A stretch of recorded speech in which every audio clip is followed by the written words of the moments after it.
Our government cannot be allowed to control what we do and do not say on television, and that we have to stand up to it. I've been hearing a lot about what I need to say and do tonight, and the truth is, I don't think what I have to say is going to make much of a difference. If you like me, you like me. If you don't, you don't. I have no illusions about changing anyone's mind.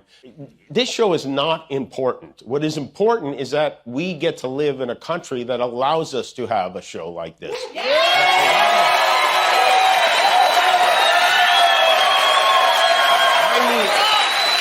I've had the opportunity to meet and spend time with comedians and talk show hosts from countries like Russia, countries in the Middle East, who tell me they would get thrown in prison for making fun of those in power, and worse than being thrown in prison. They know how lucky we are here. Our freedom to speak is what they admire most about this country. And that's something I'm embarrassed to say I took for granted until they pulled my friend Steven off the air and tried to coerce the affiliates who run our show in the cities that you live in to take my show off the air. That's not legal. That's not American. That is un-American, and it is so dangerous.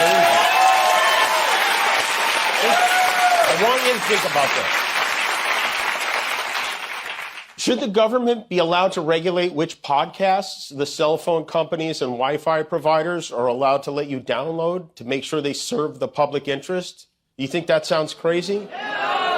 10 years ago, this sounded crazy.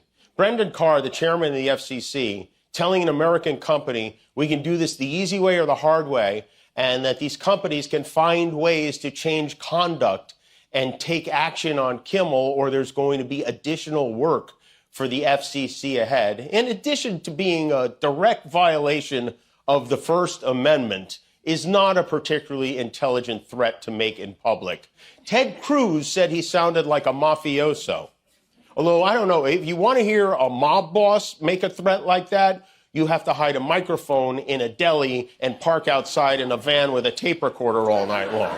This genius said it on a podcast. He did his best to cancel me. Instead, he forced millions of people to watch the show. That backfired bigly. He might have to release the Epstein files to distract us from this now.